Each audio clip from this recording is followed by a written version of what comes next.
happen every day in this country, but we forget that in much of the world, children and adults often die for lack of our state-of-the-art care. CBS 2's Dr. Max Gomez has a touching story now of a child who came halfway around the world to have life-saving heart surgery. So just how did this happen? Well, Christine, it was actually thanks to a charitable organization started by the late Dr. Stephen Colvin, former chief of cardiac surgery at the NYU Medical Center. The important work of Project Kids Worldwide is continuing under the guidance of Dr. Colvin's widow. That's how little MANTOULAYE MBAYE came here from Africa.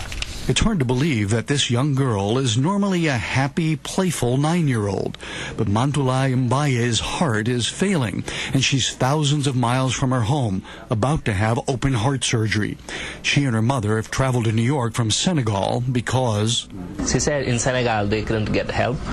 They run all over in all the hospitals. They write letter everywhere to get help, but nobody was able to help them. MANTOULAYE has an extremely leaky mitral heart valve, damaged by rheumatic fever. The colors in the ultrasound scan show that her heart is struggling.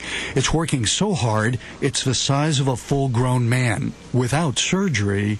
She could then suffer from things like bleeding from her lungs, and eventually could have an arrhythmia or a very abnormal heartbeat, which might lead to her demise. Dr. Mosca is going to try to repair her damaged valve today.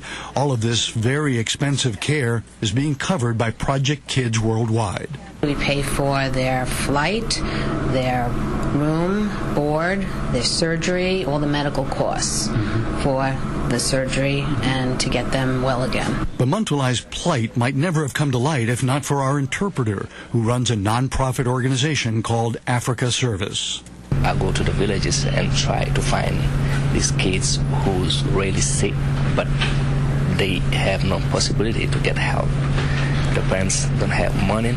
The surgery is delicate. If Dr. Mosca can't repair the valve, MANTOULAYE will need either an animal or a mechanical valve, both difficult to care for in Senegal. The cardiac team will work for hours to give MANTOULAYE a second chance at life. And Dr. Mosca was able to repair MANTOULAYE's heart valve.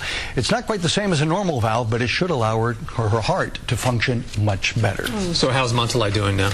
Well, I have some good news, because I went back to visit her, and I just came back from seeing her just a couple of days ago.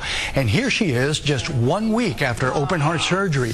She's already gaining some weight, and as you can see, she's back to smiling. Her cardiologist, Dr. Michael Argilla, told me that her heart is already remodeling. That means getting better now that it's not working as hard. Mom told me no words can express her gratitude for the care and kindness they've been shown here. And as for MANTOULAYE, she told me she wants to become a doctor. Inspired, I see, huh? She'll be here Great for story. a few more weeks just to make sure that everything is fine before going back. Oh, that's really nice, Dr. Max. Bless her. So it's a cute girl. It's a great story. Thank you. Well, you know